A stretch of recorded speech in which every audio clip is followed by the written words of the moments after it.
Negatyvus į pozityvus. Dvi polarizacijas, katros tiesiog atrodo ir vienas blogs, kits ir geras. Ir tiesiog žmonės taip gyvena savo gyvenimą iš to. Visiška neteisingas definicijas. Aš papasakos dabar trumpą, labai aiškiai, kas yra negatyvus ir kas yra pozityvus. Aišku, nepamirškam neutraloms irgi ir svarbus. Ten ir, galim sakyti, šventosios trejybės pagrindinė dalis. Bet dabar kalbam apie negatyvų ir pozityvų. Negatyvus, ane? Kas yra negatyvus? Negatyvus nėra, kad, kažkas bloga atsitiek man gyvenim, tas yra negatyvus man. Tas yra kažkas, kur yra bloga. Tai ir blogis, skausmas, negatyvus.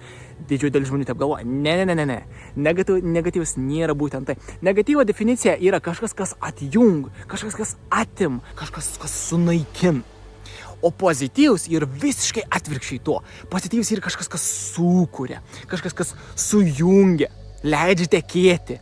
Tai yra pozityvų definicijas ir reikšmės, o ne taip, kad teigiama, neigiama. O taip gerai, o negerai. Labai ir svarbu žinoti, ką tie dalykai reiškia, kad mes galėtumėm kurti teisingai.